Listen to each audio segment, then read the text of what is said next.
예, 오늘 이렇게 주보를 보셨으면 눈치채신 분도 있고 이상한 게 하나 있다고 생각하시는 분도 계셨을 것 같아요. 보통 저희가 주보 맨 예배 순서 밑에 이렇게 가끔 주일에 대한 소개를 합니다. 뭐 성탄 주일이든 부활 주일이든 뭐 이런 고난 주간이든 종려 주일이든 이렇게 표기를 하는데 오늘은 하나를 더 달아놨습니다. 오늘은 노동주일이라고 달아놨습니다. 처음 들어보는 분도 계시고 이런 주일이 있나? 뭐 이런 생각하시는 분도 계실 것 같아요. 저희 교단, 그러니까 대한예수교 장로회 통합측이라는 교단이 1년에 한 번씩 이렇게 교회록을 목사들한테 이렇게 줘요. 그리고 교회록과 더불어서 총회가 제정한 주일들이 있어요. 총회가 제정한 주일에 뭐 남성교회 주일도 있고 뭐 여전도회 주일도 있고 뭐 여러 가지 많이 있습니다. 군성교 주일, 뭐 신학교 주일, 뭐 이런 거 되게 많거든요. 근데 그 중에 하나가 뭐냐면 노동주일입니다. 오늘이 노동주일입니다. 이게 갑자기 만들어진 건 아니고요. 저희 교단의 44회 총회 때 만들어졌어요.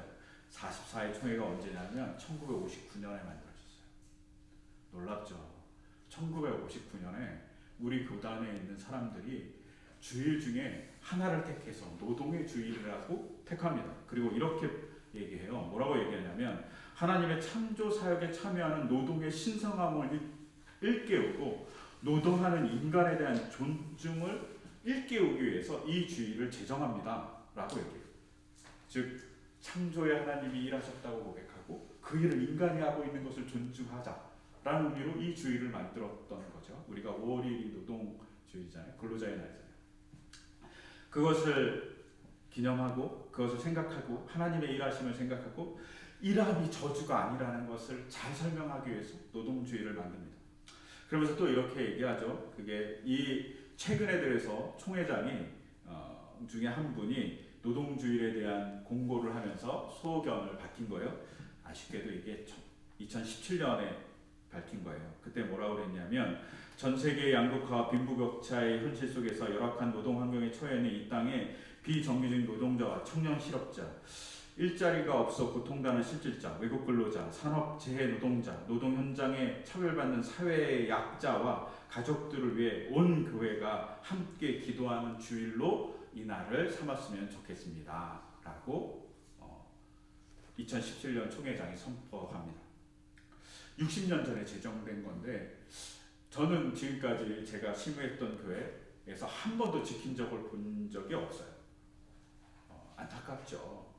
하나님께서 일하심을 기뻐하고 일함의 성실함, 일함의 신성함을 얘기하는 주일입니다. 이 주일을 우리가 계속 잘 지키고 이 일이 하나님께서 주신 기쁜 일이 될 수 있도록 모든 사람에게 가장 적당한 일이 주어지기를 소망합니다. 그래서 노동주일이라는 이렇게 타이틀을 앞에 달아놨어요.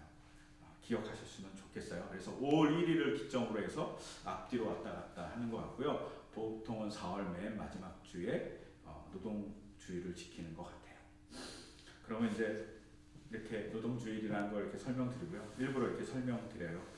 더불어서 이제 오늘 봐야 될 본문을 봅니다. 오늘 본문에 우시야라는 사람 그리고 이사야라는 사람이 나타납니다. 오늘 본문에 이사야가 예언을 시작한 시점에 대한 얘기를 해요. 일반적으로 예언서에 보면 예언을 언제 했는지 정확하게 나와 있습니다. 대부분. 그런데 참 이상한 건 이사야는 이거를 1장 1절에 표기하지 않고 6장 1절에 표기한다는 겁니다. 대부분의 모든 예언서는 예언의 시점을 얘기해요. 왜냐하면 예언자는 그 시대의 산물이기 때문이에요. 그러니까 시대를 정확하게 아는 것이 되게 예언자에게 중요하거든요. 그래서 대부분의 예언서는 예언자가 언제 활동했는지 표기합니다. 그리고 그것을 대부분 1장 1절 아니면 1장 3절 내에 다 얘기합니다. 그런데 이사야는 앞부분에 1장부터 5장까지 이스라엘 사정에 대해서 하나님의 실망함에 대해서 막 얘기하고 6장에 가서 내가 하나님을 만났어요. 예언자로 부름받았어요. 라고 이렇게 얘기해요. 그러니까 되게 늦게 얘기하죠. 그러니까 하나님의 마음을 먼저 얘기하고 그 다음에 자기 소명을 얘기해요. 하나님 마음이 너무나도 중요했던 거죠. 그럼 하나님의 마음이 왜 중요했는지를 우리가 볼 필요성이 있어요. 그 볼 필요성을 있는 단초를 제공하는 게 뭐냐면 6장 1절에 예언의 시점이에요. 예언을 언제 하냐면 우시야 왕이 죽던 해에 합니다. 약 주전 740년경이에요. 정확한 연도는 조금 학자마다 다르니까 한 주전 740년경이라고 생각하시면 돼요. 이때 부름 받았다고 하는 거예요. 그러면 우시야 왕이 중요한 사람이라는 사실을 알 수 있어요. 근데 이 우시야라는 왕이 우리에게 공교롭게도 어려움을 줍니다. 무슨 어려움을 주냐면 이 사람 이름이 두 개예요. 그래갖고 성경에서 아사랴라고 불리기도 하고 우시야라고도 불리기도 합니다. 근데 얼마나 웃기냐면 이 사람이 아사라라고 불리는 성경이 열왕기하 15장인데 15장 초반부에는 아사라로 불렸다가 15장 후반부에는 우시야라고 불려요. 같은 인물이에요. 이름이 다른 한 인물을 표현하는데 그것도 한 장 안에서, 그것도 바울같이 뭐 이렇게 사도행전에 보면 막 바울은 사울로 한참 불리다가 넘어가서 바울로 불리잖아요. 그런 게 아니라 한 장 안에서 급격하게 바뀌어버립니다. 왜 바뀌었는지도 잘 모릅니다.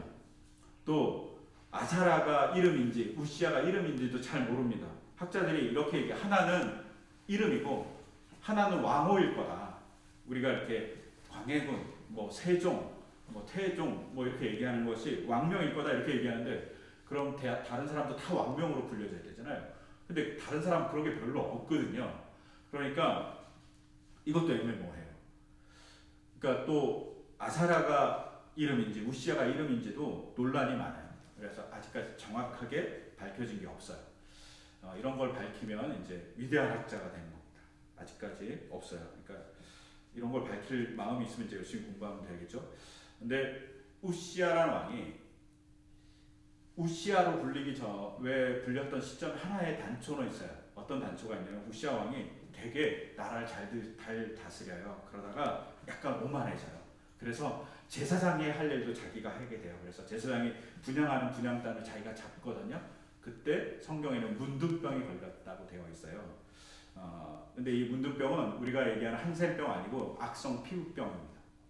악성 피부병이 걸린 거죠. 그 이후로 섭정을 하게 돼요. 근데 그 이후부터 아마 우시야로 불린 거 아닐까? 이렇게 생각하고 있어요. 그래서 정확하게 알 수 없어요. 그래서 아사라는 뭐 하나님은 나의 도움이시다는 뜻이고 우시야는 하나님은 나의 힘이다 이런 뜻이에요. 그러니까 다 좋은 뜻이죠. 그런데 이 사람이 두 가지 이름을 가지니까 이렇게 꼭 두 명 같은 느낌이 드는데 한 명이에요. 근데 이 우시야라는 왕이 몇 살의 왕이 되냐면 16세의 왕이 돼요.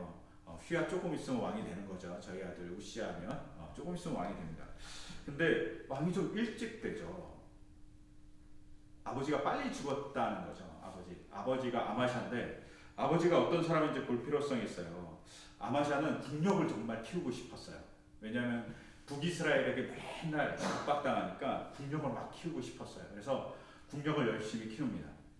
그리고 북이스라엘을 칠 수 없으니까 어디를 치고 싶어하냐면 밑에 있는 에돔을 치고 싶어해요. 그래서 에돔을 치기로 결정을 하고 군사를 키웁니다. 약 30만 명의 군사를 키워요. 그리고 30만 명의 군사로 부족하니까 북이스라엘의 그 당시는 약간 통일국가 같았거든요. 그러니까 북이스라엘에 부탁을 해요. 군사 좀 빌려주세요. 돈 줄게요. 그래서 북이스라엘에서 10만 명의 군사를 빌립니다. 얼마에 빌리냐면 은 100달란트에 빌립니다. 엄청난 금액이에요. 그래갖고 40만의 군대를 몰고 에돔으로 막 출발하려고 하는데 이름 없는 한 예언자가 나타납니다. 이름도 없어요.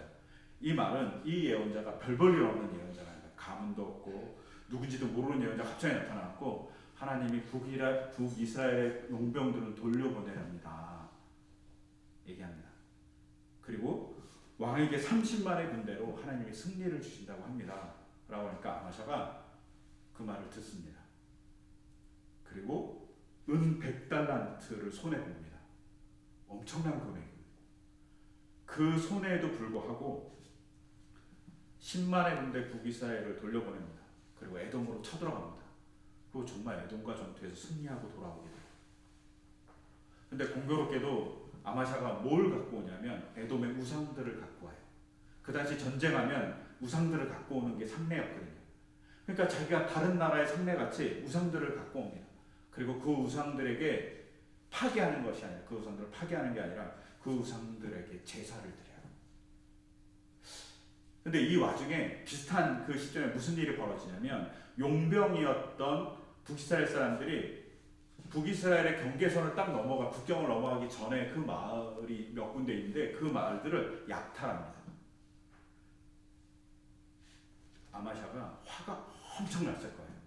내가 돈도 줬는데 약탈했다. 싸우지 않고 돌려보냈는데 약탈했다고 화가 엄청 나는데 참습니다. 약간. 그러다가 어느 정도 자기의 국력이 다시 회복되자 북이스라엘에게 전쟁을 선포합니다. 그리고 북이스라엘에게 전쟁을 하기 위해서 나가려고 딱 하는데 선지자가 이렇게 다시 또 나타나서 얘기합니다. 하지 말라. 그리고 임금님이 에돔의 신들에게 예배했으니까 제사했으니까 하나님이 당신을 버렸다고 얘기합니다. 그러니까 아마샤가 뭐라 그러냐면 우리가 언제 너를 고문으로 주대하였느냐. 맞아 죽지 않으려고 꺼져라 이렇게 얘기합니다. 마음이 확 변한 거죠 아마샤가. 그리고 아마샤가 북이스라엘로 침공해서 남유다 땅에서 이렇게 둘이 전쟁하게 돼요. 근데 북이스라엘에게 남유다가 져요. 얼마나 대패를 하냐면 북쪽에서 만났거든요. 경계 국경에서 남유다와 북이스라엘이 국경에서 만났는데 예루살렘까지 쳐들어와요. 그리고 예루살렘에 쳐들어와서는 어떻게 하냐면 예루살렘 성벽의 약 180m를 파괴합니다. 예루살렘 성벽이 그 당시 뭐 이렇게 히스기야 전체적으로 봐서는 한 1km밖에 안 될 거예요. 근데 5분의 1을 날려버립니다. 엄청난 거죠. 예루살렘 성벽 5분의 1을 날려버리고 그 다음에 예루살렘 성전에 들어가서 성전에 있는 금그릇 이걸 다 약탈합니다. 성전의 보물도 다 약탈해요. 왕국의 보물도 다 약탈해요. 그래서 북이스라엘도 다 가져가고 가요. 포로도 잡아가요. 사람들도 엄청 잡아가서 북이스라엘을 끌고 가요. 이 우시아의 아버지 아마샤가 이렇게 패망합니다. 그리고 국력도 다 쇠하죠. 그러자 북이스라엘의 눈치를 봤는지 어떻게 알 수 없는데 신하들이 반란을 일으켜요. 아마샤는 싫다고 반란을 일으키니까 아마샤가 어떻게 하냐면 예루살렘에서 라기스라는 요새로 도망가 버려요. 막 도망가요. 그러니까 남유다에서 반란을 일으켰던 신하들이 쫓아갖고 라기스에서 죽여버려요. 아마샤가 죽습니다. 그리고 그 신하들이 아마샤의 아들인 우시아를 왕으로 옹립합니다. 우시아가 청소년이에요. 이 비극적인 장면을 다 봤을 거예요. 아버지의 타락. 아버지의 몰라? 아버지가 도망가서 신하들에게 죽은 거. 그 죽은 신하들이 자기를 왕으로 세우는 그 사건들을 다 경험한 거죠. 아마도 우시아에게 엄청난 충격이었을 거고 우시아는 아마 이때 다짐했던 것 같아요. 강력한 국가를 만들어야 되겠다고. 강력한 군주가 되어야 되겠다고. 그래서 우시아는 이스라엘 역사상 두 번째 오래 나라를 통치해요. 52년 동안 나라를 통치해요. 거의 반세기 넘잖아요. 근데 너무나도 우연찮게도 국제정사가 변합니다. 아수르가 북쪽에 있었는데 북쪽에 있던 아수르가 힘을 잃어요. 남쪽에 있는 이집트가 있었는데 이집트도 힘이 별로 없어요. 그러면서 우시아가 군사력을 막 강대하게 막 증강시킵니다. 그래서 팔레스타인 지역, 그러니까 모두 블레셋 지역을 다 점령하고요. 그리고 무역로도 다 회복합니다. 어느 정도까지 회복하냐면 홍해까지 내려갑니다. 홍해까지 내려가고 에일랏이라고, 지금은 에일랏이라고 그러고 뭐 성경에 엘랏이라고도 하고 그곳을 점령합니다. 에시온 게베리라고도 해요. 이름이 세 개인데 이곳을 점령합니다. 그리고 이곳에 항구를 만들어요. 그리고 이것을 무역항으로 만듭니다. 엄청난 무역 수입을 얻어요. 근데 이거 항구로 만들어서 엄청난 수입을 구가했던 왕이 하나 있어요. 바로 그게 솔로몬입니다. 에시온 게베, 엘랏 이 말이 같은 도시예요. 지금도 항구 도시고 엄청난 휴양 도시입니다. 이곳에 가면 유대인들이 지금도 안식일을 안 지켜요. 안식일에 노느라고 안식일을 안 지킬 정도로 관광의 도시예요. 그 정도로 좋은 도시를 개발합니다. 그리고 무역을 하기 시작해서 엄청난 수입을 얻는 거죠. 해양에서 배를 통해서 물건을 가지고 이렇게 북쪽에 있는 나라들한테 무역로를 통해서 엄청난 물량을 무역하면서 돈을 버는 거죠. 국력이 점점 커집니다. 국력이 커지니까 어떻게 되죠? 군사력을 키우는데 군사력을 보시면 우리가 역대기 하나, 열왕기 하를 보시면 군사들에게 갑옷을 입히고 군사들에게 칼을 주고 활을 주고 그 다음에 물매를 줬다. 그 당시 물매가 중요한 거니까. 그리고 큰 돌을 쏘아 올리는 기계를 만들었다고 되어 있어요. 그러니까 성을 무너뜨리는, 우리가 영화에서 보는 큰 돌을 쏘는 뭔가를 만든 거예요. 그래서 전쟁을 일으켜서 블레셋을 점령합니다. 심지어 어느 정도로 강력한 군대가 됐냐면 아수르의 디블레글레셋에게 대항해서 디블레글레셋이 저항할 수 없을 정도로 강력한 군대를 만들어요. 그리고 이런 군대를 만들었던 사람들이 이제 막 블레셋 지역을 점령하기 시작하죠. 그리고 블레셋 점령해서 자기 땅으로 만들어요. 그러면서 성경에 뭐라고 얘기하냐면 우시아에 대한 평가 중에 뭐냐면 농업을 사랑하는 왕이라고 되어 있어요. 농업을 좋아하는 왕이라고 표기해요. 근데 이게 되게 별거 아닌 것 같잖아요. 근데 농업을 하려면 뭐가 필요하죠? 땅이 필요합니다. 근데 이스라엘 사람들은 그 당시까지 산에만 머물렀어요. 평야에는 블레셋 사람들이 살고 있었거든요. 그러니까 평야에는 곡식을 키우고 밭을 만들고 밀을 재배할 수 있는 공간이 있는데 산은 그런 공간이 없는 거예요. 농사를 좋아해도 농사를 할 수 있는 땅이 없었어요. 근데 우시아가 블레셋을 물리치면서, 그리고 심지어 모압도 물리치면서 그 땅을 확보합니다. 이스라엘의 이렇게 성경에 보면 평야라고, 평지라고 나온 것을 히브리어로 셰펠라라고 해요. 그게 어느 정도냐면 해발 200m 지역에 언덕이에요. 그런데 평야가 있어요. 해발 200m 평야에 평야가 쫙 있어요. 서쪽 지중해를 바라보면서. 그런데 그 200m가 다 평야인데 거기에 곡식이 자랍니다. 지금도 엄청난 곡식이 자라요. 거기는 나무도 많이 자라고 거긴 정말 아름다워요. 그런데 이스라엘 사람들 산에는 아무것도 없어요. 아무것도 없는 곳에서 200m의 셰펠라 지역을 점령하면서 이제 농업을 할 수 있게 만드는 거예요. 그리고 농업을 하면서 뭘 하죠? 포도원을 만들었다고 성경에 기록되어 있어요. 포도원은 산에 만들어도 되잖아요. 포도가 왜 중요하죠? 이스라엘 사람들이 물이 안 좋아요. 물이 안 좋아갖고 석회가 막 있어요. 그러니까 물 대신 포도주를 마시는 거죠. 포도주는 식수예요. 식수까지 확보하는 거죠. 우시아 여기서 멈추지 않아요. 200m의 셰펠라 지역을 점령하고 나서 망대를 세워요. 망대를 세우고 뭘 하냐면 보호하는 거죠. 농민들을 파견하고 농민들을 보호하는 장치를 만들어요. 더불어서 뭘 하냐면 웅덩이를 파요. 이스라엘을 이렇게 가보면 웅덩이, 그러니까 물 저장 탱크가 되게 많아요. 땅 밑에 물 저장 탱크 같이 판 거예요. 그래갖고 물을 받아놓고 1년 내내 쓰는 거예요. 이게 뭐 동남아시아가도 이렇게 있잖아요. 그런데 그런 탱크를 만든 거예요. 그래서 사시사철 관계수로를 만들어서 농사를 잘 짓게 만들었던 왕이에요. 엄청난 왕이죠. 이 엄청난 왕이 죽어버렸어요. 어땠을까요? 이스라엘 사람도 약간 공황이고요. 무서웠을 거예요. 왕이 상실됐어요. 이제는 희망이 없어진 것 같은 거예요. 그의 아들에게 희망 걸기에는 조금 문제가 있어 보이니까 사람들이 마음이 너무 괴로운 거예요. 이 상실의 상황이 어떤 거하고 비슷하냐면 지금 우리나라 전 세계 상황과 비슷하지 않을까 싶어요. 코로나19로 우리 상실의 시대에 살잖아요. 지금까지 이렇게 번영된 세계가 없었어요. 이렇게 자유롭게 왕래하던 적이 없었고 물류가 이렇게 잘 통용된 적이 없었어요. 그런데 이게 멈췄어요. 코로나19 때문에. 경제가 막 흔들리잖아요. 전염병 하나가, 작은 바이러스 하나가 온 세상을 공포에 몰아넣어요. 그리고 일자리가 상실되고 사람들이 막 목숨도 상실되는 일이 발생하죠. 이 상실과 비슷한 것이, 이 상실보다 더 큰 상실이 위대한 지도자의 상실인 거죠. 그게 우시아입니다. 얼마나 큰 상실이 있는지를 잘 보는 게 오늘 읽었던 본문이에요.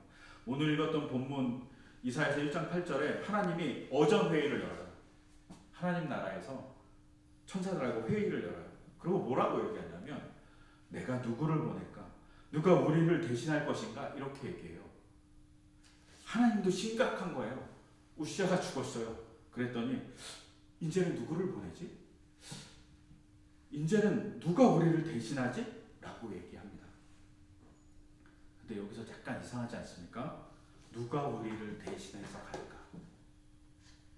하나님이 자신이 자기에게 말해요. 아니면 어전에서 자기가 얘기해요. 근데 누가 우리를 대신해서 갈까라고 얘기해요.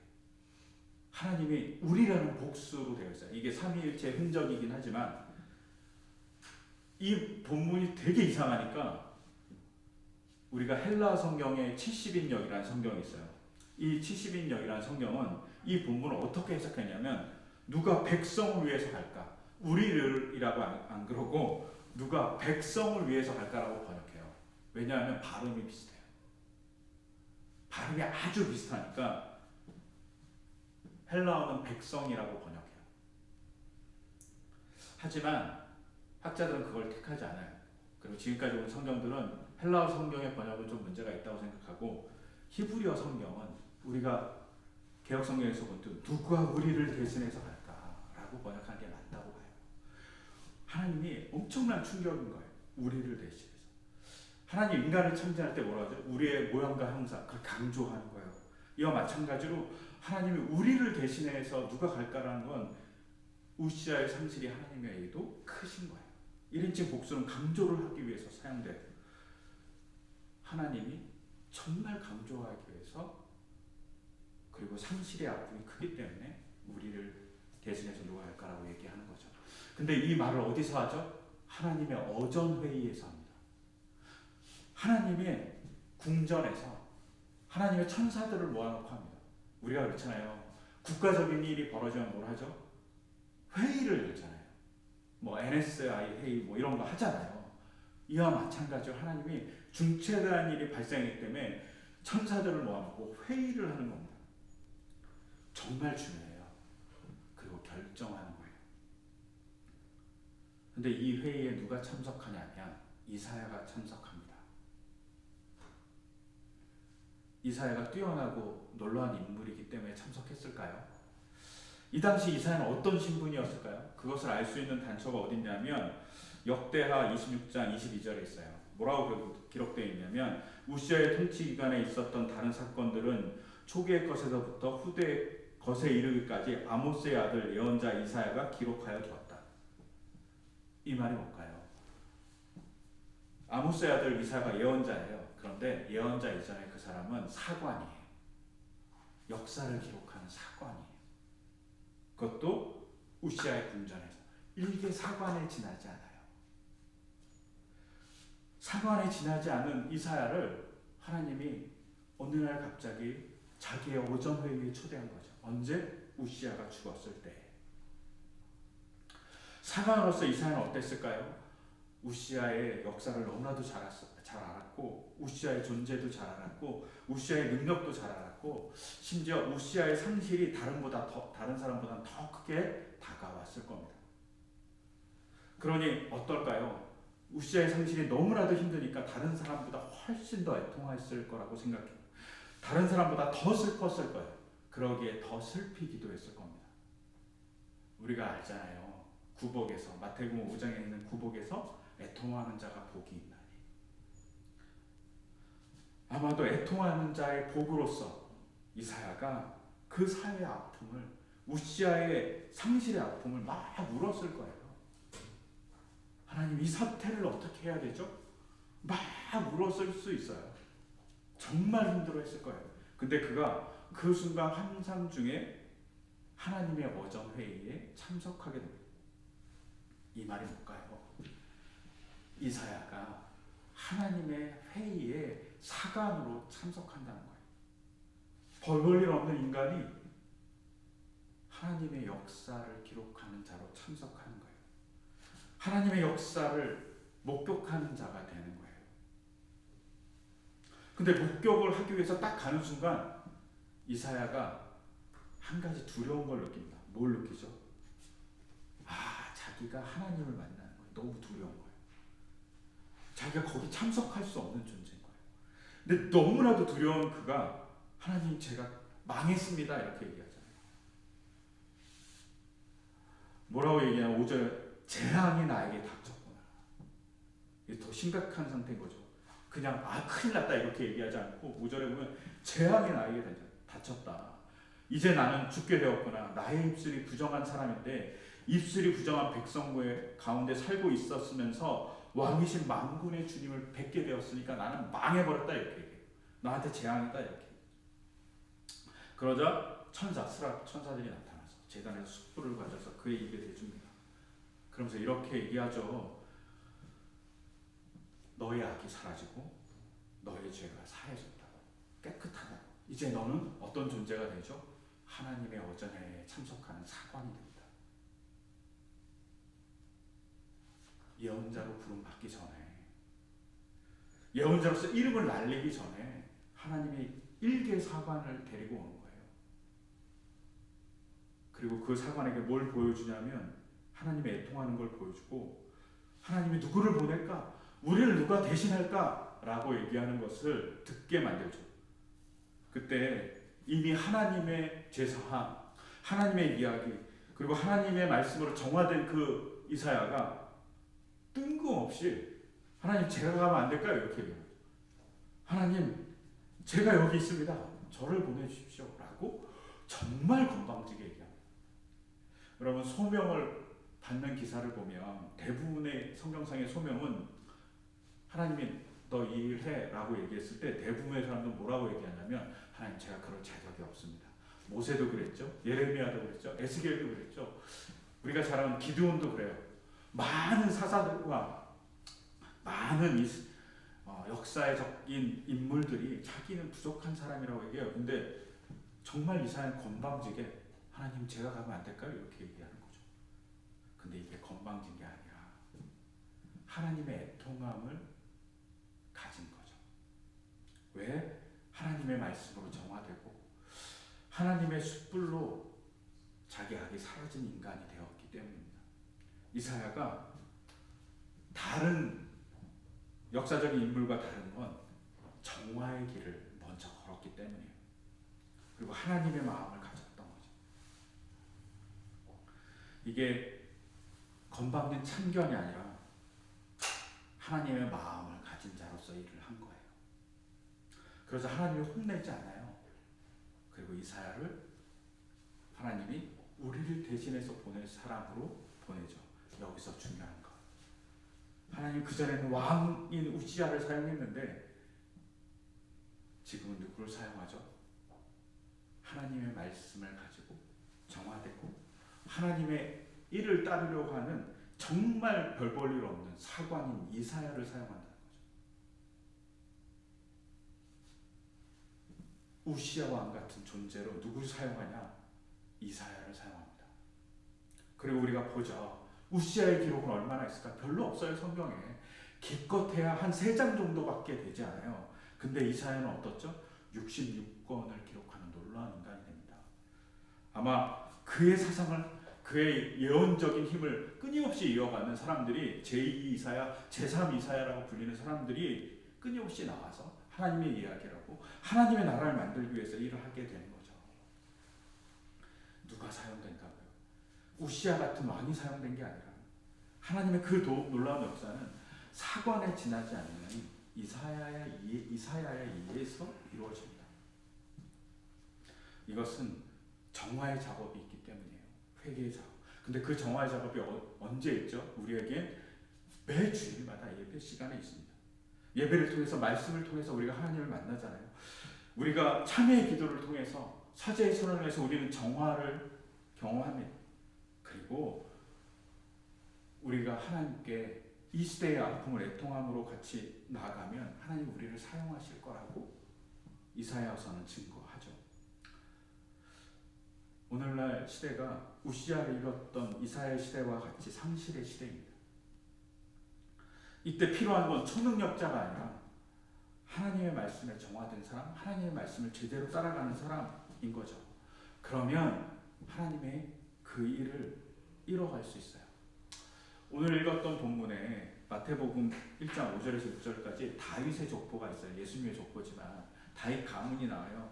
근데 이거 보면 되게 웃기지 않습니까? 다윗의 고조 할아버지는 라합과 결혼해요. 이방 여자랑 결혼하잖아요. 그 라합이 여리고의 라합이라면 하나님이 하지 말라는 짓을 한 거예요. 또 어떻죠? 증조 할아버지인 보아스는 어떻습니까? 증조 할아버지 보아스는 또 이방 여자, 모압 여자하고 결혼해요. 그것도 그 여자가 자기 첫 번째 부인이 아니라 형제의 부인과 결혼해요. 말도 안 되죠. 이렇게 보면 다윗의 가문 정말 벌벌 일었고, 다윗의 가문은 정말 이방인의 피가 섞인 안 좋은 가문이죠. 근데 어떡하죠? 이 별 볼일 없는 가문의 8번째 아들인 다윗을 사용해서 하나님은 하나님의 일을 합니다. 하나님의 일을 했다고 생각하는 솔로몬은 어떻죠? 다윗이 가늠해갖고 낳은 아들이에요. 부정한 아들이잖아요. 저 같은 명함을 내밀 수 없는 그런 아들이에요. 근데 그 솔로몬을 이용해서 하나님의 일을 하십니다. 즉 하나님 앞에 나아가려고 노력했던 사람이 그 사람이 혈통적으로 혹은 대단히 부정할지라도 그 사람이 하나님 앞에 나가서 순수함을 얘기하고자 하고 부족함을 얘기하고 하나님의 말씀에 정화되고 내가 정말 악한 사람입니다 고백하면서 하나님 치유해달라고 얘기했을 때 고쳐짐을 받은 사람들이 하나님의 사용함을 잊는다는 거죠. 작은 사람의 문제가 아니에요. 큰 사람이 위대한 일을 하는 게 아니라 하나님의 능력을 통해서 정화되고 하나님의 말씀을 따라가는 사람들이 하나님의 일을 하죠. 그래서 부활이 중요합니다. 부활이 주는 의미는 뭐냐면 오늘 읽었던 고린도전서 15장 42절에 43절에 죽은 사람들의 부활도 이와 같습니다. 썩은 것으로 심는데 썩지 않는 것으로 살아납니다. 비천한 거로 심었는데 영광스러운 거로 살아납니다. 악한 거로 심었는데 강한 것으로 살아납니다. 즉 부활은 뭘 얘기해주고 싶으냐면 썩은 것으로 심었지만 하나님 앞에 그들이 정화되고 하나님의 말씀을 따라 살면 살아간다는 거죠. 비천한 것으로 심었는데 하나님의 말씀을 따라 살려고 노력하면 그들이 영광스러운 것을 드러낸다는 거죠. 심지어 악한 것으로 약한 것으로 심었는데 강한 게 된다고, 약한 것이 강한 게 된다고 얘기합니다. 역사적 도구가 된다는 얘기죠. 여러분들이 출애굽기 15장에 보면 마라의 운물이라는 게 있어요. 마라의 운물이 뭐냐면 마라가 쓰다는 뜻이에요. 이스라엘 사람들이 출애굽했어요. 광야를 통과하는데 너무 목말라요. 그러니까 갑자기 저 앞에 연못이 하나 있는 거예요. 물 웅덩이가. 그러니까 막 달려가서 물을 먹으려고 하는데 이 물이 쓴 거예요. 사람들이 엄청난 불평을 합니다. 그때 하나님 뭐라 하냐면 모세에게 어느 한 나무를 가리키고 나무 가지를 부러뜨려 갖고 거기에 던지라고 해요. 나무 이름도 등장하지 않아요. 이 나무 정말 별별로 없다는 얘기예요. 광야의 나무가 뭐 별별이 있겠습니까? 그런데 이 나무가 마라의 쓴물에 딱 들어가는 순간 그 물이 달아졌다고, 사람들을 살리는 생명물이 됐다고 얘기해요. 그 쓸모없는 나무까지가 사람을 살립니다. 저희도 마찬가지이지 않을까요? 되게 쓸모없어요. 저를 봐도 되게 쓸모없어요. 그런데 우리가 하나님 앞에 나갈 때 쓸모있게 만들어주지 않을까 싶어요. 하나님 지금도 내가 누구를 보낼까? 누가 우리를 대신할까? 라고 얘기할 것 같아요. 그때 우리가 하나님께 응답할 필요가 있죠. 하나님의 애통함을 가지고 응답할 필요가 있어요. 작년에 타임지가 선정한 올해의 인물에 그레타 툰베리라는 여자 청소년이 되었어요. 이 친구가 17세인가 18세인가 그래요. 이 친구가 자연보호를 외친 거죠. 그리고 사람들을 향해서 외칩니다. 자연보호 중요하다. 환경을 보호해달라고. 우리가 살아가야 할 세상이라고. 근데 이 아이의 나이가 17세, 18세에 지나지 않아요. 근데 그분이 올해의 인물이 되었어요. 뭐 청소년이 뭐 큰 위대한 인물일까요? 그렇진 않을 거예요. 2007년 9살이었던 펠릭스 핑크 바이어라는 아이가 있어요. 이 사람이 뭐 했냐면 아이들하고 초등학교에서 나무가 없어진대.